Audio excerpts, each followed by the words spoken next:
seals can't swim? Are you kidding? When I look at this footage, it was the first time I actually realized baby seals can't swim when they're born. Francois built these little ponds outside the seal center and was kind of just starting to try a new technique where he would take the seals out, teach them to swim, and they loved it.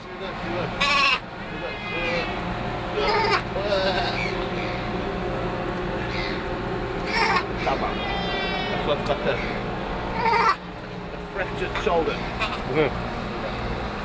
Oh, that was really, hey? This is your one that you...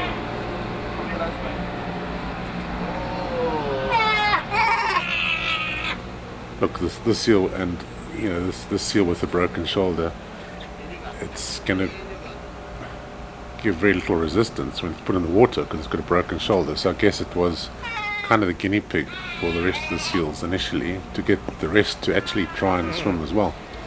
Go, guys!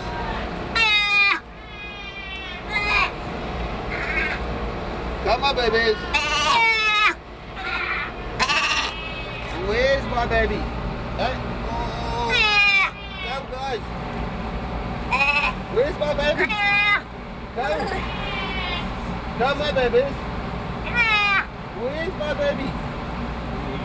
I can remember filming this and thinking at the time, it's unbelievable.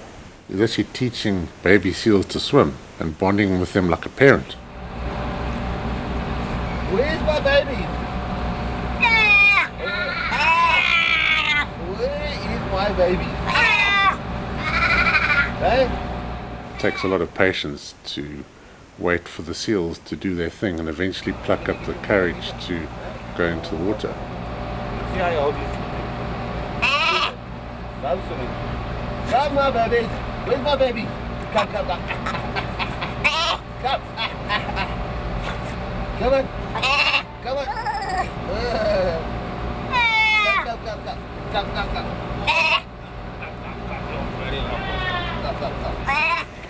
It may look as if Francois has been a bit rough with this one. I mean, pulling its flipper, but he was never rough, and the seals never got hurt. Not in all the times that I filmed him did any seal get hurt. It was just his way of caring and trying to encourage them to be a bit more independent and to take that first step.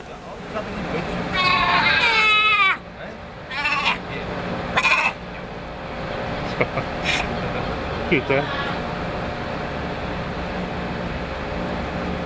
Come, Bobbies.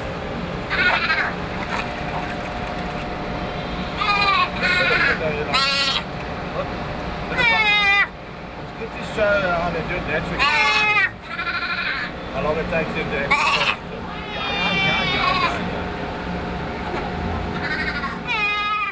Baby seals seem to do very well in a group. They kind of encourage each other to carry on, to survive, to hang on for food, and ultimately learn how to swim. And this was something that I kind of started to learn with Francois, that it was that group effort and that bonded group effort that would help seals survive.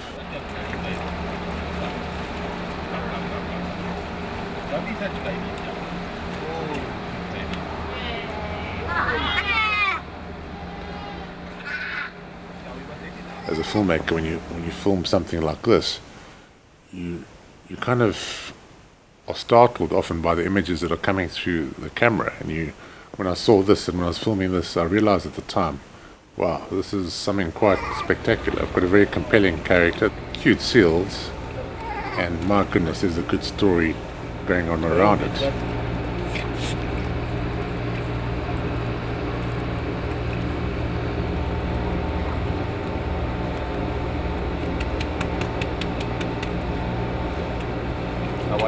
He can't walk.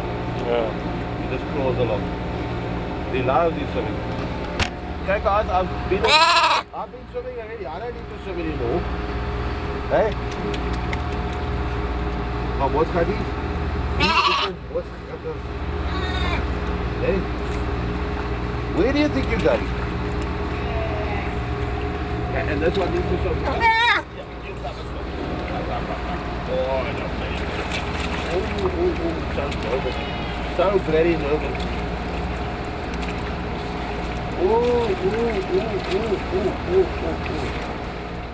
Francois had one constant in his life beside the seals, and that was Nelda, working tirelessly behind the scenes. I mean, this is what her day entailed mostly, selling these crafts that she made with the help of some others on the pier in Hart Bay. And as you see these little photos, most of which I took on missions that we were on, yeah, that's how they raise a lot of their funding. So they used funding from selling handcrafted eggs and some donations to run the centre.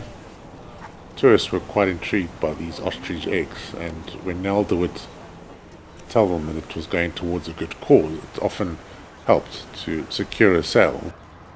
I mean, Cape Fur seals essentially bond with their mother for a full year, and they suckle for a full year after being born.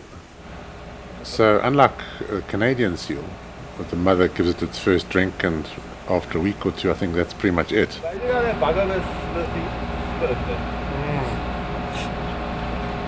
They take it so cool, But a Cape Fur seal is different. That's quite a commitment. If you're committing to take on that little baby seal and teach it everything, you're in it for the long haul. You know, nature's so strange. If you look at some of these little seals, a lot of them got quite opaque eyes, and it turns out that in the hot sun and with seagulls pecking around, they often peck out the eye and damage it, so they become blind. So a good number of seals, if we don't get them in time, they're actually blind, and they'll never survive. You know, when I was filming this scene, I thought, okay, ideal. I've got this baby seal with a damaged shoulder. This is going to be an ideal character for a movie. I can follow the story arc over a year. Will this seal survive? Maybe not. And there were a few times when I was filming these scenes over the years that I thought, ideal, let's make an arc out of this. But often it didn't work out like I would hope. The seal, you know, and it was often because of access. I couldn't go and film the seal for the next few weeks, or Francois wasn't available, or I wasn't available. So I think when you're doing a documentary and a long-term piece, you've got to be quite careful how you construct the storyline and what story you're going to follow, because obvious story arcs often are impossible to honestly portray. How far the biggest, eh?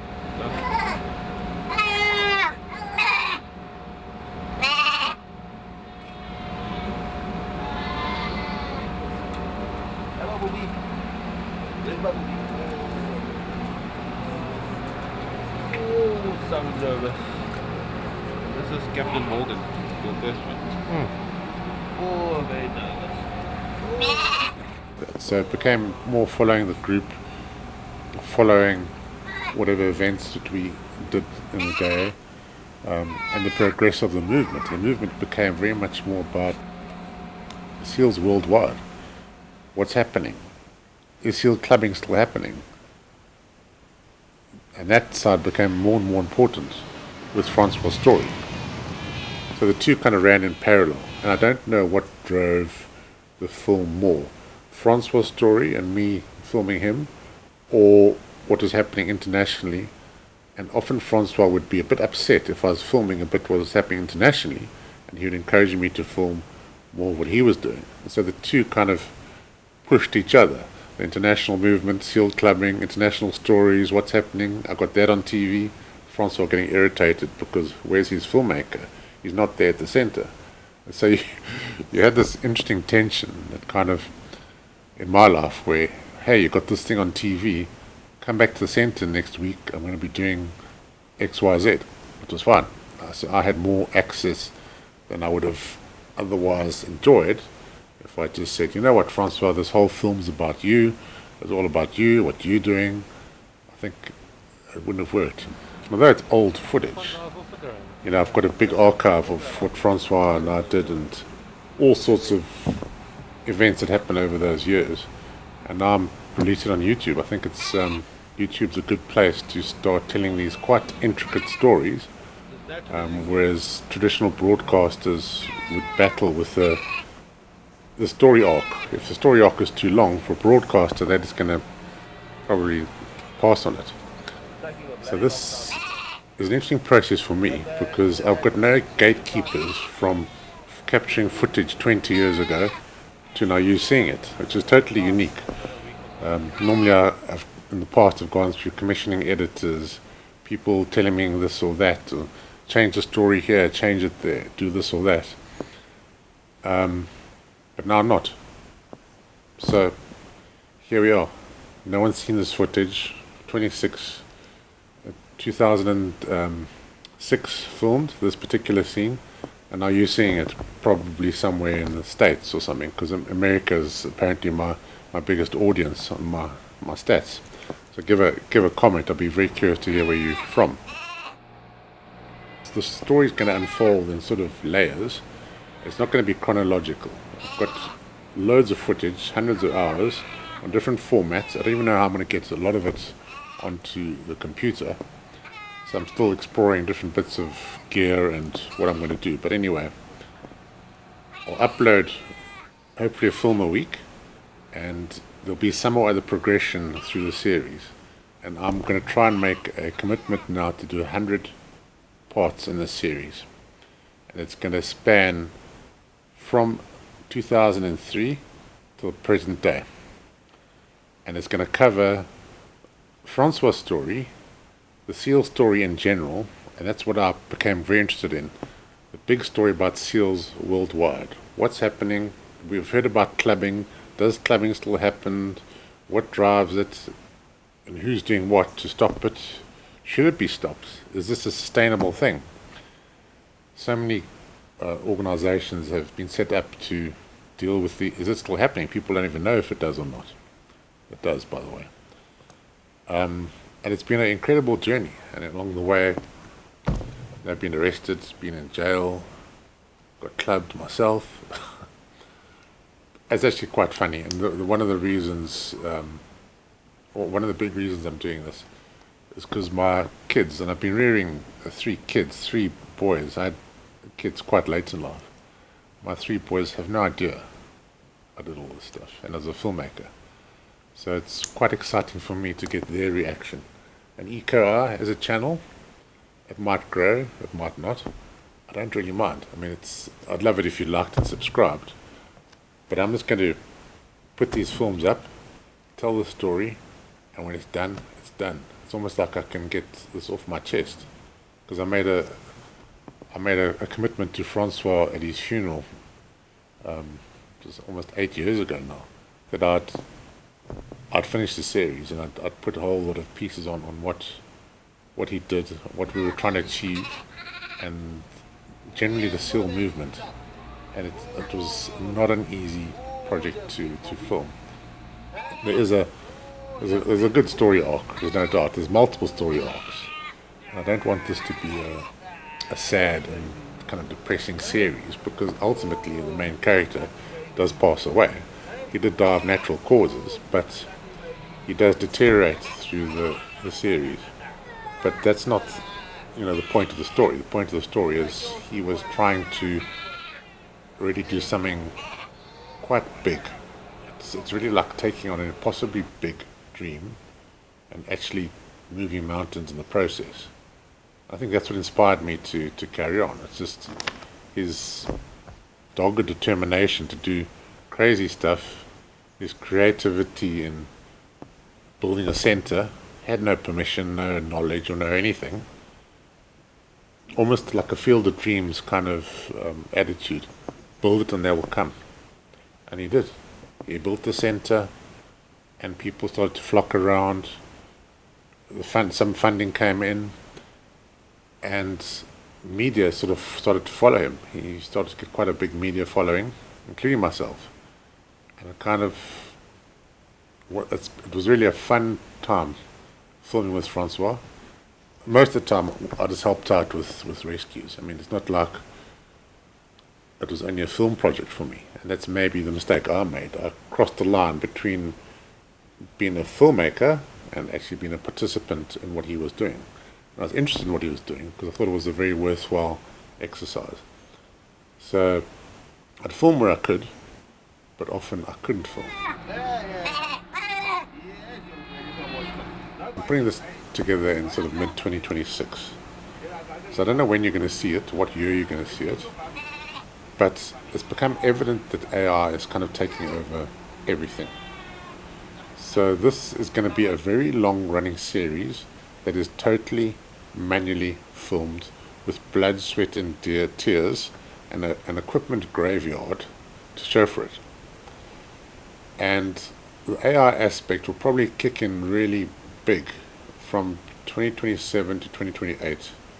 There's a good chance that you'll say, make me a character in this and that film and make me the hit. You'll probably hit a button and then the series will be there. So for me, this is really a linear, manually made series where I'm going to edit this film on a laptop, my old laptop, trying to get old footage that's been on lots of drives in the drawer of a real project, of a real person who moved mountains, actually became quite world famous for what he did. I mean, Francois eventually was on TV in China, on multiple channels in China. He had a whole series dedicated to him in China, and support network there, and funding coming from China. So it's and it all started from basically a dream he had. Well, we'll talk all about that later as we progress. So continuing on our AI talk, I've been dabbling with a little bit of AI. Now, for instance, have a look at this thumbnail option. I pulled the still from the video. This is what it looked like. And I could see it was a sort of compelling image, but it wasn't that interesting. Too much going on. His hand wasn't that focused. A kind of movement on the hand. The seal has a half-opened mouth. There were other seals in the picture. Really not what I had in mind, but the idea was there. So I didn't even use a dedicated graphics package. I just dropped it into ChatGPT and said, look, this is what I want. This is the wording down the side. Come up with it. Bang. Here it was. I think that's when I knew, okay, I need to continue this. It's going to make my life a lot easier if I can generate thumbnails through AI. I won't get into AI in making the series unless I tell you. So what I thought I may do is, if it's like really grainy footage, and a lot of it I shot 4:3, so this is a 16:9 YouTube frame. A lot of it's 4:3, that sort of size, and grainy, and low definition, standard definition. So maybe there's fancy software out there which I have been playing around with. Maybe I could like up-res it, make it better to look at and a better viewing experience for a big screen. I don't know. Part of me just wants it rough and ready as it came out the camera, no AI involved, and off you go. So this is Sealman number 9. The next one, number 10, I'm probably going to give you a bit more of a overall look at Hart Bay, maybe a little bit of a tour out to Seal Island. I'll see. You'll have to watch it to check. I'll link it up here or there when I figure out how all this linking stuff works.